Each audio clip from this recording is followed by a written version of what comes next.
So classic, 2022 question. Can you all see my screen? Yeah, I can see it. Perfect. Okay, cool. Well, yeah, thanks for having me. Yeah, I know Stu actually from his DJing, funnily enough. So it's funny that we reconnected to talk about digital marketing and to present for all of you today. This is the first time I've done something like this, so please be gentle, but definitely ask questions along the way, and I'll just try to get through my slides, and then we can do some Q&A. So a bit about me. If you couldn't already tell by my accent, I'm from the U.S. originally, mainly Pennsylvania, Boston, Massachusetts, and Florida. My dad actually is originally from Sheffield, so I do have dual citizenship. So with that, rather than going to university in the US where it's very expensive, you're in quite a lot of student debt well into your adult life. I decided to go and study in the UK because it's actually quite a lot cheaper. So I went to NTU, as Lou said, and I studied business management and marketing. I did a sandwich degree, so I was able to take a year out and do a placement year, which I'll get to a bit later. While I studied, I also worked as a bartender. A few of the bars around Nottingham that probably have shut now, but Las Iguanas being the one that maybe you know. I was also a student mentor at Boots Library, and I did some freelance digital marketing and web design as well in my studies. So all in all, I've lived and worked in the US, the UK, and Germany. Um, and so I guess when I was your age, I'm 26 now for reference. But when I was younger, I really had no idea what I wanted to do. In the US, there's quite more of a push to go to university. There aren't as many options laid out of these kind of other alternative ideas of doing apprenticeships, doing internships, or going straight into the job market. I kind of wish that I grew up in a culture where that was more accepted and kind of a path. But that's really why I went to university. But my overall goals, I think, were to have fun. Number one, I think that's very important for everybody. To travel. Being from the US, coming to the UK was a big opportunity for traveling, and I really wanted to explore Europe. I also wanted to find a career that allowed me to be creative. So I studied business purely because I thought I would get the best job prospects from it. But I definitely was more interested in artistic things and more the creative side to that. So marketing. Additionally, I did have a big interest in tech and engineering when I was in high school. I wasn't very good at it, unfortunately. I guess our equivalent of A levels are called AP classes, and I actually didn't end up doing very well, but I was very interested in it, and I definitely wanted to explore that as well. And then lastly, I just kind of wanted to figure out what motivated me and what I'm passionate about, and I think kind of everyone's probably on that journey to some extent. Um, so where that took me in the end, where a marketing career so far. So the first place I landed was a large multinational corporation, Texas Instruments. Then I did some freelance and digital marketing agency work, and then I started working for SaaS, so software as a service startups in the CAE, so computer aided engineering and AI, artificial intelligence spaces, which is where I am now. Before I get into more of the what I did during my roles, I'll just quickly go over a few career hurdles because I think it's kind of important to address. And, maybe if it's something that happens to you, um, you can learn from what I've dealt with. So I think one thing that luckily is getting better is not being taken seriously as a woman in tech. I mean, I know there's right now quite a big uprise of a lot of women getting more involved in STEM and tech. So this is kind of hopefully slowly going away. But yeah, working with engineers, PhDs, highly technical professionals, as a creative in the tech industry, you will get a fair bit of knockback, whether it's just in your mind or actually, in meetings where you feel that you're not as welcome or being taken seriously. I found that the best way to overcome this, and it is scary at first, is just to be definitely confident in the skills that you do have. When you are in a tech role or in a tech company, there's a reason why you're there. There's a reason why you've been hired. So, just be confident in the abilities that you do bring to the table. I also find that being really transparent and modest about what you don't know and what you lack and asking questions and trying to kind of form relationships that way is another way to kind of breach this sort of knowledge gap that leads to not being taken seriously. So that's how I would recommend dealing with it. Another thing is harassment. I put harassment pretty broadly. In my experience, I dealt with some sexual harassment. I'm hoping as now that it's 2022, there's a lot more movement around this. There's also a lot more remote working. So this happening in kind of the physical environment, I hope is declining.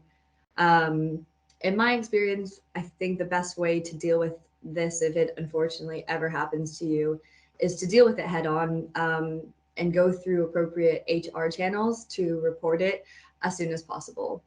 It is difficult to speak up sometimes, and it is difficult to relay this to other people. But in my experience, I actually delayed it and I didn't speak up about it at first. And it made me feel really uncomfortable going back into the office. So if I could go back, I would have dealt with it a lot sooner and quicker in order to, move on and get over it. So hopefully it doesn't happen to you. But if so, just make sure you take advantage of the channels available to you. Lastly, burnout. So I burned out at 25, which isn't isn't the best. At the time, I was working in Germany, and we had a lot more COVID restrictions, lockdowns because of the pandemic. We basically couldn't leave our houses or go to work. So I ended up just kind of throwing myself into working a bit too much, which led to me actually having to take some time off to recuperate. Not very good. I think there's on social media you kind of or or some people think it's good to actually throw yourself too much into work because then you will get hired and get a raise and work your way up the ladder faster. But really, not the case. I mean, I think the best thing to do here is when you are in a company in a role, setting boundaries is super important, especially now as we move to more virtual working and virtual communications. Being able to shut that laptop when you're done. Time management plays a role into this, and also it sounds very simple, but just learning how to say no is a big thing that can help you avoid burning out, as I did. So moving swiftly on. The first job I had was during my placement year. So I was a digital marketing intern at Texas Instruments.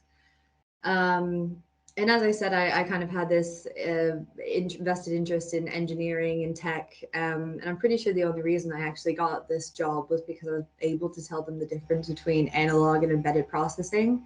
Um, which I don't expect everybody to know.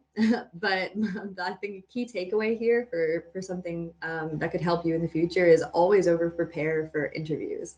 If you have an interview that's going to be like 1 hour, maybe spend 4 hours just researching it to death and making sure you know everything, because you never know what's actually going to help you land that job and secure your role. So I worked in the product and systems digital marketing team. I was based in Freising, Germany, which is just outside of Munich. I supported and promoted all products in our portfolio through an array of traditional and modern media channels. But really, what this means is I just learned the basics of digital marketing, learned the basic skill sets. I had a great boss and a great mentor who you can kind of see here. She was also an American, and a great team. I learned a lot. And I got to travel around Europe with the other interns. Also, from one of the other teammates that I worked with, just on the side, I learned how to do some coding, some HTML and CSS. And I also made extremely important professional relationships and friends that I will discuss again later on, but that I didn't realize at the time definitely would help me in my career journey. One thing I also learned about working for Texas Instruments as a big multinational kind of corporation is that big companies like this do move a bit slowly. So if you're looking for more of a fast-paced environment, this is I wouldn't necessarily recommend this kind of route. I did enjoy it and I learned a lot, but I think leaving there, I decided that maybe a big company was a bit too much for me in the terms of not having enough opportunity to be creative and move quickly. So then I went back to uni for my final year, and I did some freelancing. So I managed to find the opportunity through a career portal at my university. And I did some freelancing for Riverford Organic. I don't know if you've ever heard of them. They do vegetable deliveries, and their slogan is "Live life on the veg," which really appealed to me as somebody that really likes punny slogans. I also worked for dental and orthopedic practices in the UK. And from what I learned from TI and kind of probably the first step of what you do when you're a digital marketing intern is creating content roadmaps, social media campaigns. And because I had this new skill of learning how to code, I actually helped clients build websites on different CMS platforms, so content management systems. Maybe you're familiar with some of them, like WordPress, Craft, or Wix.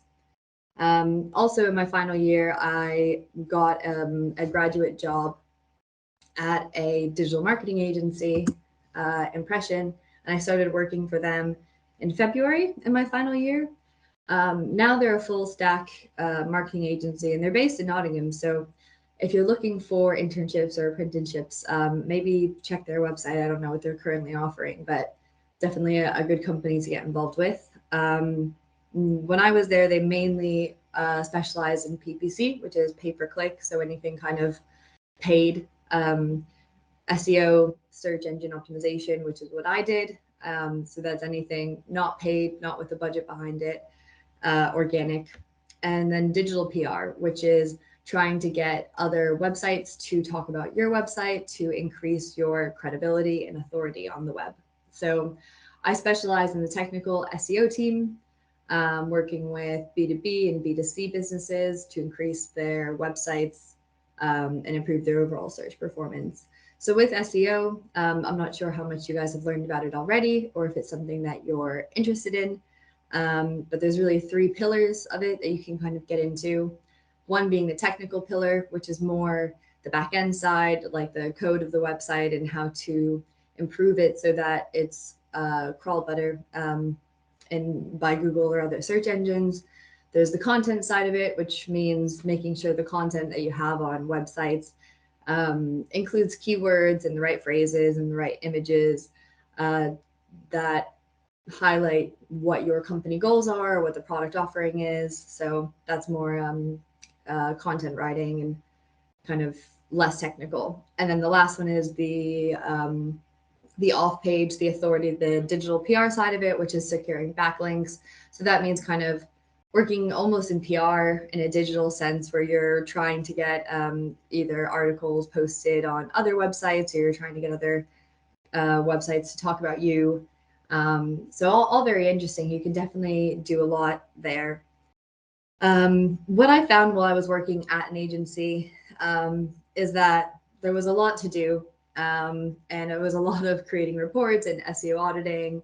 And we worked with a lot of different clients. So sometimes you'd be working with someone that has a local HR business, and then other days you'd be working with someone that sells Nerf guns to kids. And so we had a really big range of clients, which kept the work very varied. But I found that I didn't really get to be as creative as I wanted. And working in agency, you're kind of always an external person working with a company rather than being within a company. So I decided that I wanted to go back into an in-house role, like I had at TI, where I was in a company working towards like a common goal.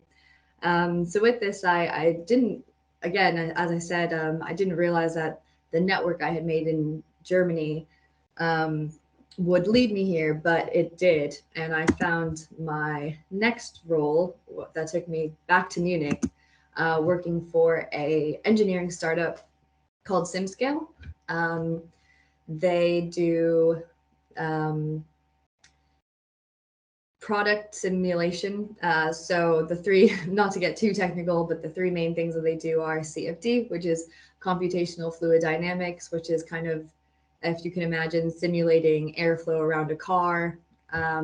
They do thermal analysis, which is, I'll get a prop, seeing how hot you can make the components in your phone, for example, without it breaking the system. And then they do structural analysis simulation, which is seeing, how much stress and strain this phone can take before it breaks. So that's what they did. And again, I'm not an engineer, but that's what they did. So working for a startup is a lot different than working for a large multinational. You're able to do a lot more things and you're able to move a lot quicker. I started as a content manager, writing blogs and web pages. And by the end of it, my title or my responsibilities and role kind of shifted, and I took over the management of the entire site and SEO optimization efforts. So I think by the end of my time there, my official title was SEO site and content marketing manager, which is a bit of a mouthful, but with startups, things change a lot and it's very fast paced. I have a list here of kind of the different things I owned throughout my time: content, social media, email marketing, graphic design, working with PR. And then I got to do some things that I had never really done before, which was video creation and editing, webinar planning. And then working at startups, again, you have a lot more room to be creative and suggest your own ideas. So I decided it would be good if we did a live streaming session called Ask SimScale, where people could ask questions to our engineers live and we would answer them. And I'll show you how I did this in the next slide. And also in the height of the pandemic, I decided it would be a good idea to do a podcast series with our clients, which we just, we could just take and run with. So really a startup is a great place to work if you quite like being creative, coming up with new ideas and being able to run with them. So for example, this was one of the Ask SimScale sessions I did. I don't really think the audio is going to work. We tried this earlier, Lou, but it's working, Meg. It's working. Oh, okay. From our live audience. So we will start with Twitter. So our first question on Twitter comes to us from Joseph. He says, will there be another community contest in the near future? Good question, Joseph. So don't want to spend too long on that. But anyway, this was just an example. And then this is kind of a behind the scenes of the little studio that I had set up, again, with no prior experience of doing anything with video. Just an example of the kind of creativity that you can express when you work for startups.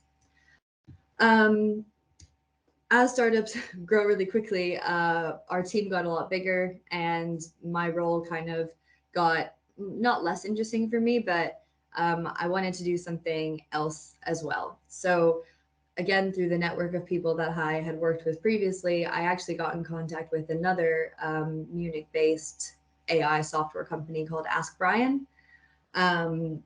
The product here is what was a AI assistant that completes tasks for business professionals. So it's pretty cool. It's like having a robot on your teams, and you can ask him to do tasks like translate this file from English to German, or change this Word document to a PDF, which I know some people in the older generation struggle with sometimes still. But this was really nice for me as a side hustle, if you will. I worked as a consultant for 30 hours a month. I helped redesign their website, again, social media, worked with their PR, wrote blogs and articles for them. And I also provided support for their sales as a native English speaker. I think at this point, it's probably a good time to also admit that I lived in Germany on and off for around 5 years or 4 years. And I don't speak German. So don't ever let language barriers hold you back from pursuing a career elsewhere. You can definitely find English speaking jobs all around the world. So yeah. After spending all this time in Germany, though, and after the pandemic and what was just happening globally, I really decided I wanted to move back to the UK. I was going to actually take some time off, continue consulting for Ask Brian when I moved back here, but one of my colleagues at SimScale put me on to where I work now, Monolith AI, and they were based in London. So moving back to the UK, it seemed like a very good fit. And even though I was planning to take some time off, I ended up signing with them and working for them in September when I did move back here. So Monolith AI is an AI platform for product development.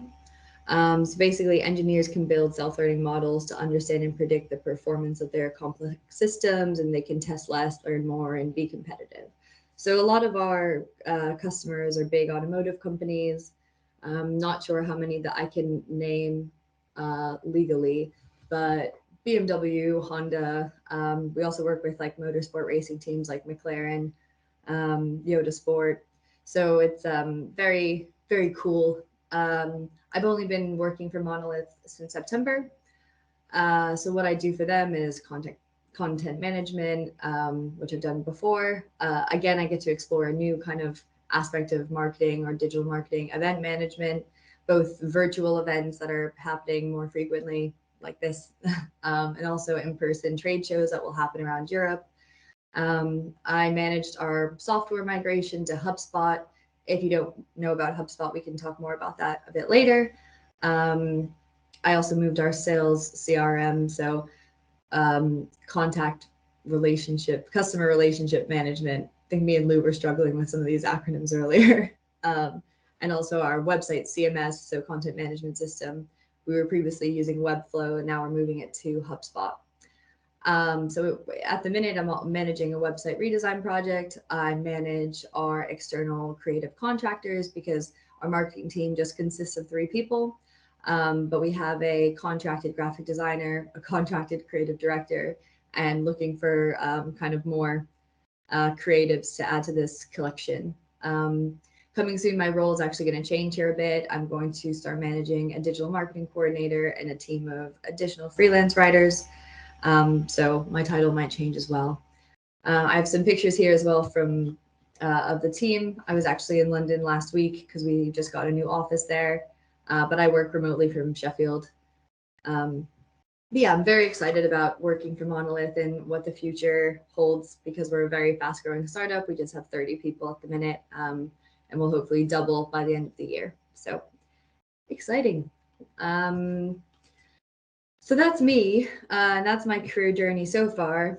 To summarize what I've learned and what I think it's important for everybody to learn as they go through their career is to know your strengths.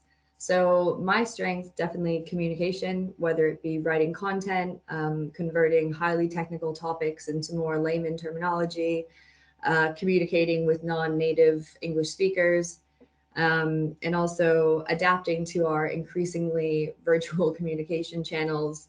I think that's a big one, learning how to make sure you're sending emails and messages with the most little room for misconstruement and error as possible, because, you know, sometimes you can read into a message too much or too little. So, you know, honing in on your virtual messaging skills is definitely an important skill to work on.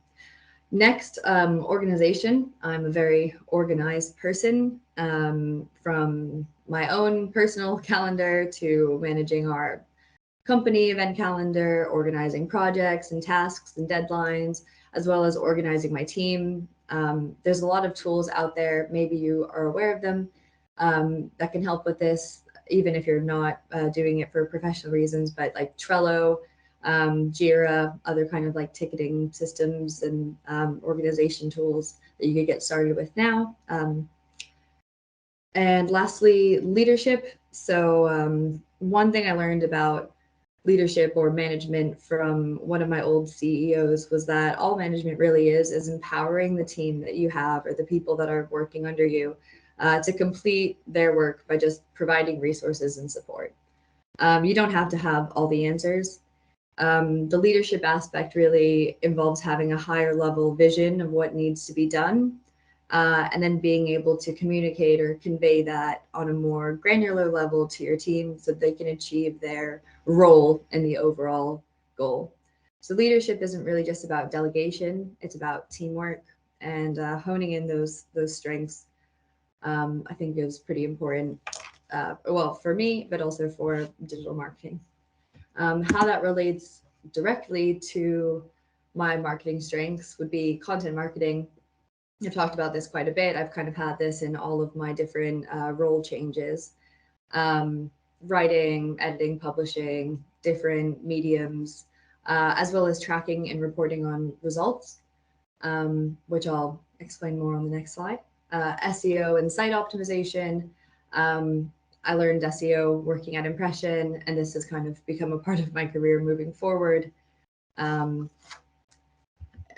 This also plays into the whole organization aspect of things, because managing website projects and redesign projects and being able to track and report on that does require quite a lot of organization. And then lastly, marketing team and activity management. So at SimScale and Mass Brian and where I work now, I've definitely managed different internal and external teams, creating KPIs, goals, and PDPs. PDPs being personal development plans for different team members, as well as managing campaigns and activities, and then again, reporting on those results. So enough about me. My career advice to you moving forward, or what I've learned from my journey so far, is definitely to stay curious. I actually kind of stole that one from Texas Instruments. It's one of the key qualities that they look for when hiring people. But definitely having an eagerness to learn, asking questions, working on your professional development, learning more about the industry, the client, the tools you're using, the task at hand. This is, I think, a really important skill to have, and just staying curious, going out of your comfort zone. Definitely something to, hone in on, if not. Networking. So not necessarily just adding random people on LinkedIn or Facebook, but really taking advantage of the professional connections and mentors that you make along the way, because you never know where it's going to take you. I didn't realize how impactful my professional network would be, but every career move that I made from SimScale has actually been through someone that I've met or worked with. Staying in touch with your mentors, I would say, is also key. I constantly run into problems or questions, and have no shame in asking past mentors or even my dad for help. So I think being humble and going back to these people that have supported you before is a great way to move forward. And you never know, because it works both ways. I mean, I've definitely hired people within my own network and people that have been referred to me by other people in my network. So it goes both ways. I would just say this is a big thing to not take for granted. And lastly, knowing your strengths and weaknesses. So I've just gone over my strengths. Maybe this can get you thinking about your own strengths. Going back to my initial career hurdle, I think it's important to really lean into these strengths that you have. I mean, being humble and modest about them as well. If you're not an expert in Excel, don't put that on your CV. Rather talk more about your strengths and be really honest and open about where you do have weaknesses and where you do think that you need to grow, because you could possibly turn this into a strength. So I will give some additional advice. Before, when I was talking about my marketing strengths, a lot of the endings of those were involved reporting and tracking. So I don't know how familiar you are with these elements already, but Google Analytics is pretty much industry-wide used for tracking and reporting on website analytics. So you can do a Google Analytics Academy course and get certified for free now. And if you can put that on your CV as you're going to your, going to interviews, trying to get apprenticeships, going to uni, this will definitely be something that gives you a leg up. Going back to my point about taking advantage of your network, if you don't already have a LinkedIn, LinkedIn is definitely a very powerful tool for networking and keeping in touch with the contacts that you do make along the way. Definitely just create an account if you don't have one already. Start following some people that inspire you or some companies that you're interested in, and just get started as soon as possible, I would say. Lastly, HubSpot. I'm not sure how familiar you are with it. Right now in the digital marketing realm, it's pretty much the go-to marketing automation tool because it combines sales, customer management systems like Salesforce and Pipedrive and these kind of systems with all marketing automation. So you can do all social media from there. You can do all email marketing from there. You can, it has like a contact database where you can track how contacts are interacting with your website. And it's really the go-to tool at the minute. So again, if you use this QR code, you can sign up for some academy classes. And if you have any knowledge or some knowledge about HubSpot before you're applying for these jobs or looking for your next move, that definitely would be beneficial. That's really all from me. I do have my LinkedIn QR code here, so you can definitely connect with me if you have any questions that you want to ask afterwards. Maybe I would just end with saying that digital marketing right now is really a highly sought after profession. And really, I hope this presentation and kind of my experience has piqued your interest in pursuing a career in digital marketing further. I've really enjoyed it. I think there's a lot of different avenues you can go down, whether you want to be more content or whether you want to be more creative or more organizational and management. I mean, there's so many different things you can do with it. Yeah. So I think that's all for me. I think I went a bit over time there. Oh, I don't think I can hear you. Thank you. Yeah, no, that was absolutely fantastic. Lots of amazing advice. And there's been some significant number of questions we got in the chat. So I'm just going to go through those from the top with you, Meg. Yeah, sure. Okay, so let's start with the first one. So Megs Wharton wants to know, what is a sandwich degree? To begin with. So sandwich degree. I don't know if it's still called that. Maybe I'm too old now, but it's when you do a placement year. So you do your 2 first years and then you do your 3rd year. You can get your full bachelor degree in 3 years, or you can do this sandwich placement degree where you do 2 years and then you can work in industry for a year and then you come back for your final year. So I really would recommend that as well. I think that's really, if you can take advantage of that, definitely do it. It helped jumpstart my career for sure. Absolutely. Thank you for that. It sounds like you've picked up a lot of different skills by being flexible. Would you say that's standard in the digital marketing industry? Being flexible and picking up skills, yeah, definitely. Yeah. Again, going back to my advice about being curious, I think, if you start out kind of at an entry-level position or an intern and you're doing a certain type of marketing, you can definitely get involved in other aspects. I mean, just definitely be honest about what else you're curious in, and it just comes naturally that you fall into other areas. Especially if you work in a startup, you kind of have to be flexible. You, as they say, wear a lot of hats in the end, because there's not as many people and everybody's kind of very goal oriented to making the company a success. So yeah, you can definitely be flexible and learn about other aspects. Yeah, so someone who really enjoys variety then. Yeah, perhaps. Yeah, absolutely. So you've traveled a lot for your work. and education. How did you deal with the differences in cultures, like, for example, living in different countries? Yeah, so I mean, I mainly grew up in the US, but my dad's from Sheffield. So growing up with an English dad, the English culture isn't really that different. I was kind of used to it. So it wasn't really culture shock coming over here. Um, a bit, because in America, the drinking age is 21, and kids are a little bit more mild.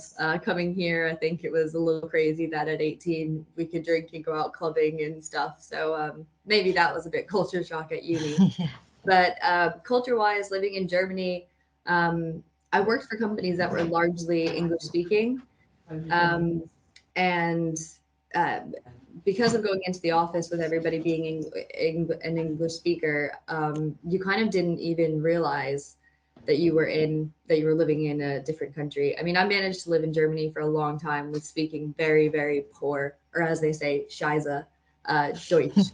So I, I managed. It did get a lot harder during lockdown, during the pandemic, when we didn't actually have that office experience, and working from home and living in a country where, yeah, you don't speak the language. It does get to you after a while.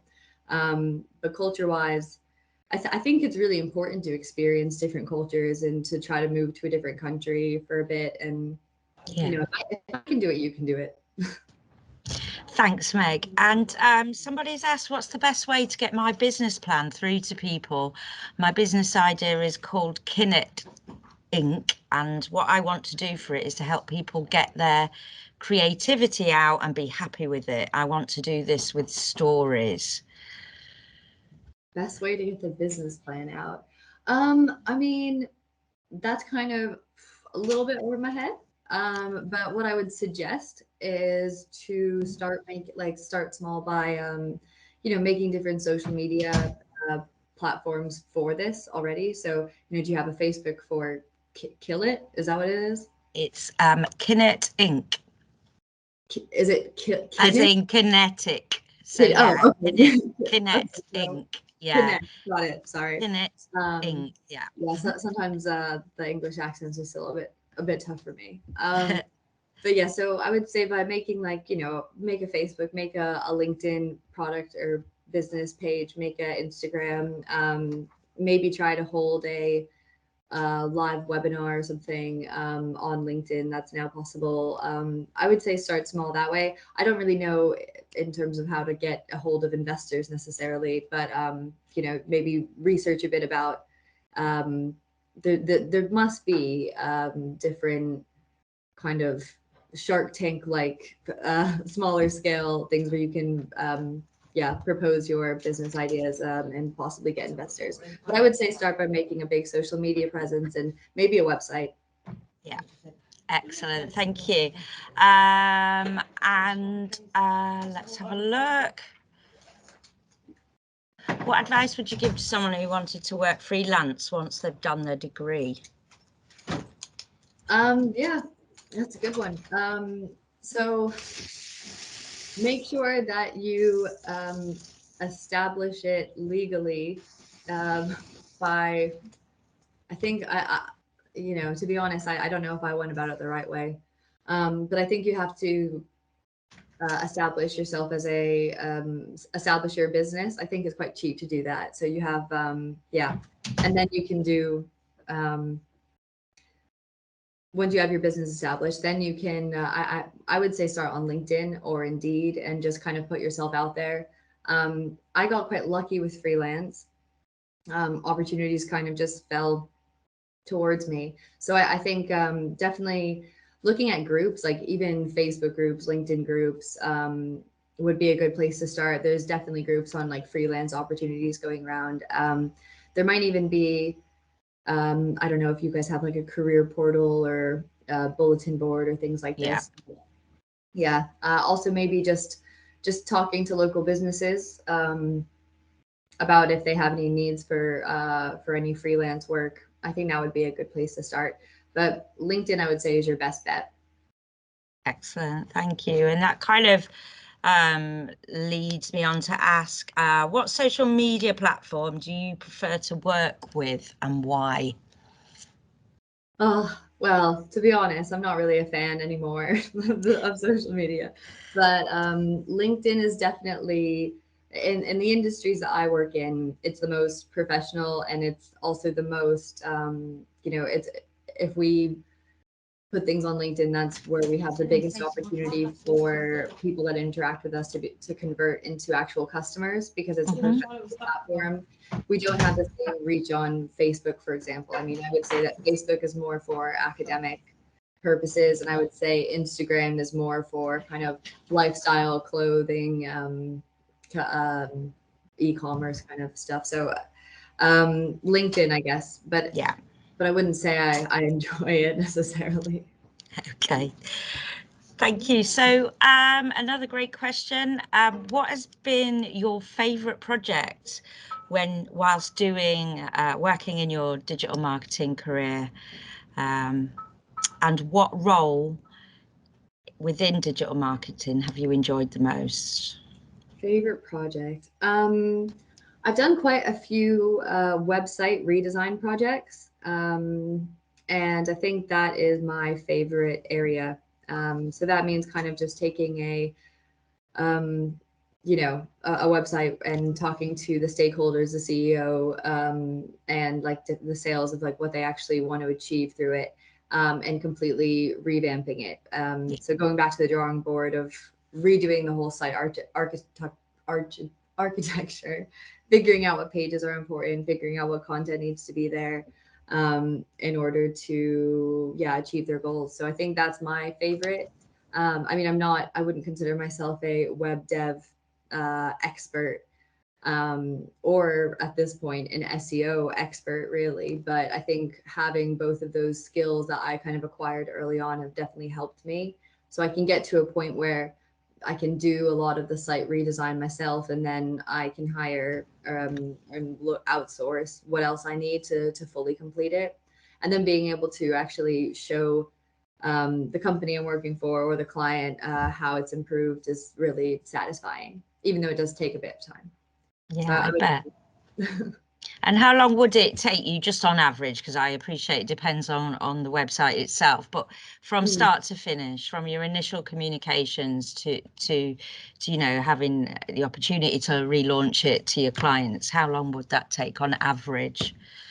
Yeah, good question. So when I did it for like on a freelance basis, kind of in for these different dental companies, maybe a few months, I would say.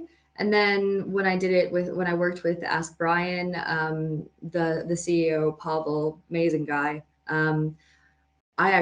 Me and him actually did it in like a day. I went to his house and we just we banged it out in a day. So it really kind of depends, like if you're working for a startup or in what capacity, and also the size of the website. Like if it's a small website, like if you look up monolithai.com, we have quite a small website. But if you look at simscale.com, absolutely massive. So it really depends as well on the site. Excellent, thank you. Do you think your confidence has grown, or how much, I guess, has your confidence grown from working at Texas Instruments to now working at Monolith?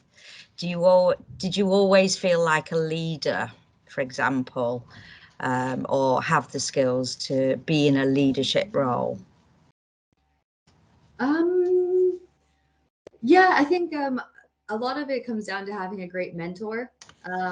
I think I would always consider myself being a very modest person and asking a lot of questions, almost to an annoying level. And I didn't know that would work out for me so well. But at TI, I ended up doing quite well, and kind of honing in like some leadership skills there.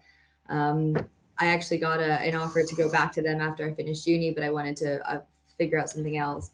And then I think as I progressed in my career, management just kind of came naturally.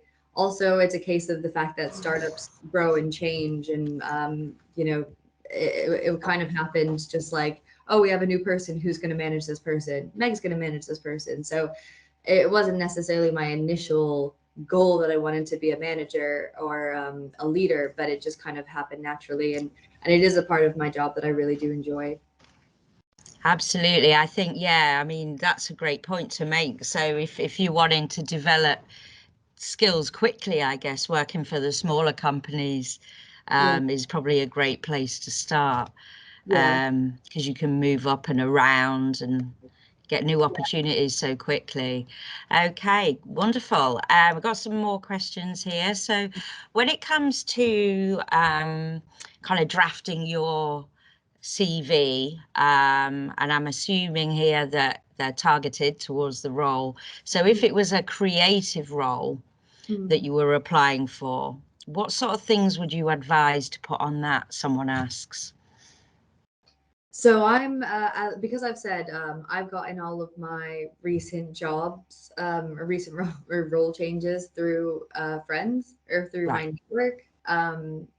I haven't updated my CV in a very long time, but I can tell you a story about a colleague of mine that wanted to work for a company called Personio. They're an HR platform, and she was going for a creative role. So what she did was really have a big look at their website. You know, you have to go to the About Us section, you have to go to the About the company, and figure out like what their values are, what their mission is, and edit your own CV to kind of reflect that. I would also say she went above and beyond and even changed the kind of color scheme of her resume to match the color scheme that they were using on their website. So, you know, especially if you're going for a creative role, I would suggest doing something like that, taking a page out of her book. Great top tips there. Wonderful. And of course, they've got Adobe Capture, so that's not difficult to match their color palette. It's even easier. Okay. Is it possible to do part-time marketing as a job and a uni course at the same time, would you say? Yeah, definitely, because I did that. So I don't know what the rules are in the UK anymore, but I know when I was in my final year, I started working for Impression in February, and I graduated. When would that be? Probably like August or September. But I was working for them as on a part-time basis until I graduated. So 2 days a week, I think. So I think it's definitely possible. Definitely, there's a lot of agencies in Nottingham. Impression's not the only one. So just I would say reach out and just ask or find out what the actual working rules are. Yeah, because I'm unfortunately I'm not up to date there. And neither am I. But yeah, and I think also it's often when you're at uni to speak to your lecturers about what their advice is in terms of workload as well. But I'm pretty convinced that, you know, doing additional digital marketing to complement a relevant sort of degree, you know, you can't really go wrong there because you've got industry practice, haven't you? Definitely not. Okay, let me just have a look at the rest of the chat. So we've got that. Here's one. What is one piece of advice that your tutors or lecturers gave you at university that's really stuck with you in your career?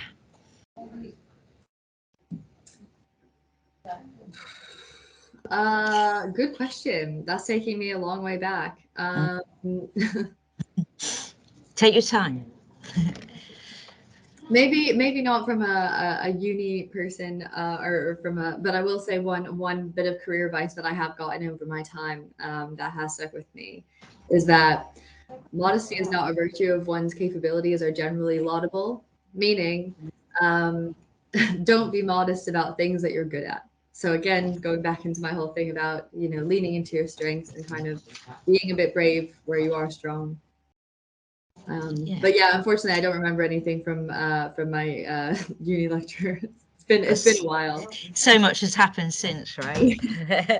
Absolutely. So what made you want to become a digital marketer? How did you know what drove you in that direction? Well, as I kind of said, in the US, you're more kind of forced into uni. Everybody in high school basically has made the decision to attend university, or we call it university or college in the US, is very confusing. So I went with business because I thought it would have the greatest, it's the most vague in my opinion. And then I wanted to do marketing because I really was interested in art, and I would have studied art if it was a perfect world and I thought I could make money from just doing an art degree. But unfortunately in America, you're, I don't know, more kind of corralled to do things that will have the most prosperity at the end. So marketing definitely appealed because that kind of, that involved the creative side that I was after. And then digital marketing just seemed like the next step. Yeah. As opposed to, it just seemed like where the world was going, as opposed to doing the more traditional marketing routes.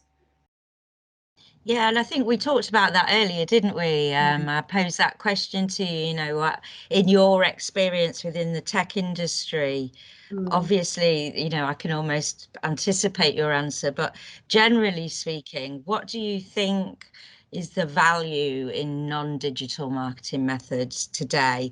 And of course, I guess that's on a case by case basis, but if you were to use, I guess, non-digital methods, what would that be for? Maybe you talk around that. I mean, it definitely depends on like the industry you're in, the product you're selling, or the service you're selling, or the audience you have. So actually, in Germany, paper is still kind of king in a way.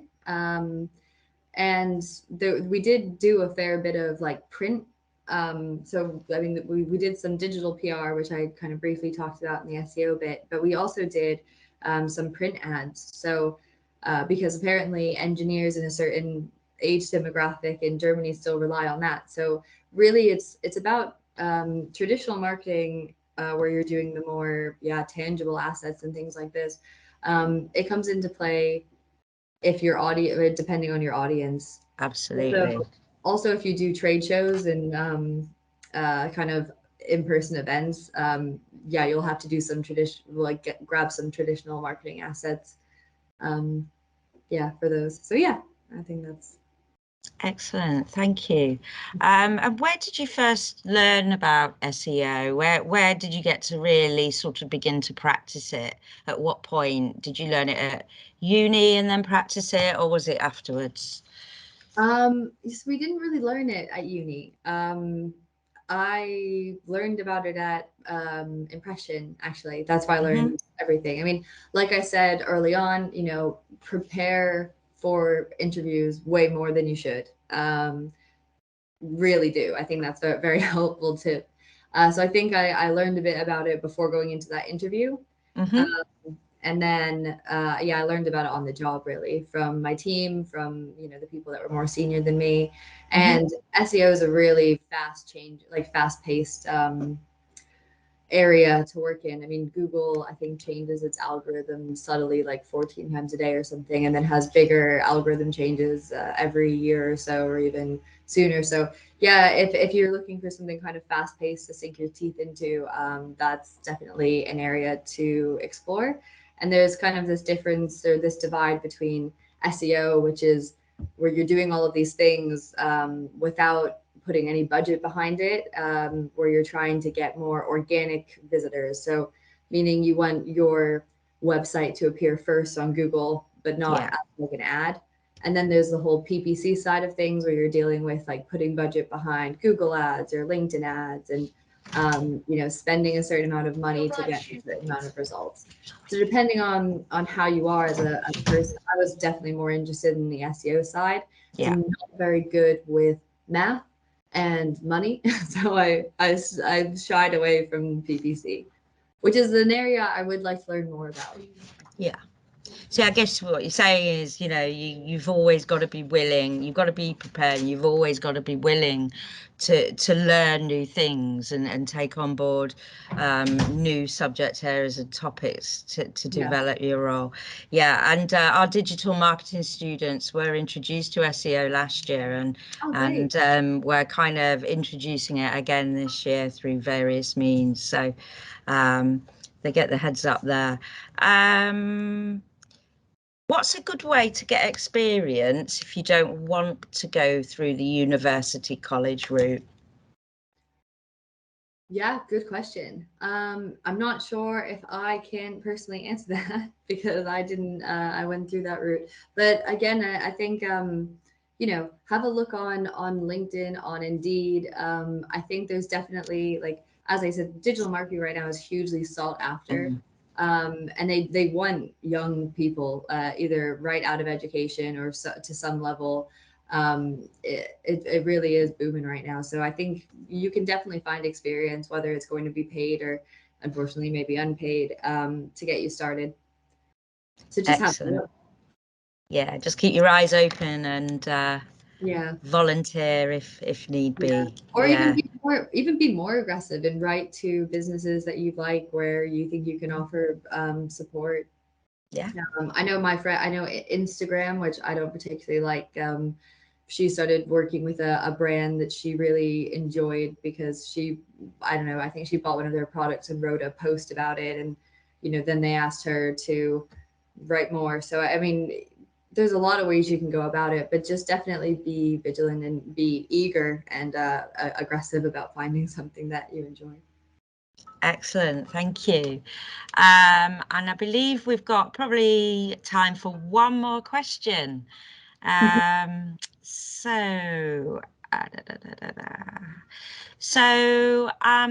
What was you've talked about, you know, the burnout, and you shared your experience of harassment. I'd like to thank you for that, sharing that. From a more sort of, you know, everyday work kind of perspective, what do you think has been the biggest challenge, on top of what you've already sort of discussed? Biggest challenge in terms of In your career life? in career? Yeah, good question. Biggest challenge. I think well, with the different companies I've been to, having like that initial really knowledge deficit of not really knowing, you know, enough about like the actual product, the engineering spaces that they were in.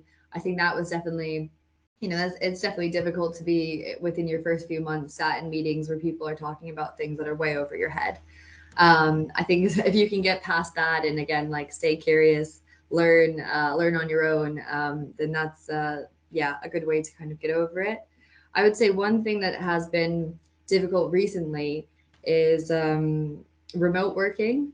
Luckily, the company I work for is based in London, so I do get to go there a few times a month. But I think we're living in interesting times where I mean, I know you guys have probably all been doing virtual school, and that must be hard as well. But virtual working day in day out, being in, you know, Zoom meetings for 9 hours, and it does get to you a bit. And I think psychologically people have suffered. I think it's just you know, it's hard. So I think that's a challenge. I don't necessarily have a solution, but I think now we're getting more back into the norm. And at least like a lot of companies now are offering to go in once or twice a day, or sorry, once or twice a week. So I think that's been an interesting hurdle kind of recently. Yeah. Okay, so that brings us to the end of our questions, everyone. And I just want to thank Meg and everyone for being involved in this talk. It's been really insightful, and I myself have learned a lot from your answers and your rundown. It's been fab. So thank you again, Meg. You've been a star. Thanks for having me. Lots of applauses going on, our little virtual lots applauses. of little virtual, weirdly silent applause. And we've got over 100 people currently online listening. So I don't know if you clocked that, but yeah. So No, I didn't. Yeah, we had about 120 at one point, which is great. Absolutely fantastic. Yeah, thank you so much, Meg. I just wanted to echo what Lou had said. And yeah, just on behalf of Nottingham College, really, like huge thanks for speaking to our students. It's really, really useful to them to get these kinds of insights from people who are actually working in industry, and to get a sense of some of the stuff that that they'd need to know beyond the classroom, I guess. Obviously, we try to make the course as industry oriented as possible, but it's only from really hearing from people doing this on their everyday lives right now that message starts to sink in. Starts to sink in. Yeah, and I think it's really interesting listening to Meg to hear how skilled up she is and how many different things she's tried and how adaptable and flexible she is. Not seeing, you know, the role of a marketer as being this very neatly defined little box which she needs to stay within, but sort of trying to take advantage of all the opportunities to upskill, to try out new things, and that way making herself massively more employable as well. Absolutely, absolutely. Okay, so that brings us to just after 3 o'clock, everyone. So thank you again for joining, and yeah, enjoy the rest of your afternoon. The sun is shining here in Nottingham. Maybe in Sheffield too. All right, thanks so much, Meg. Take care. Thank you. Thanks. Did you want to stay on, Meg, or shall I? Are you busy? Do you want to? Yeah. Should we end the call and then join through a one-to-one Teams link? Is that cool? Great stuff. Thank you, John. All right. See you guys later. Take care. Bye. Bye. Bye, everyone.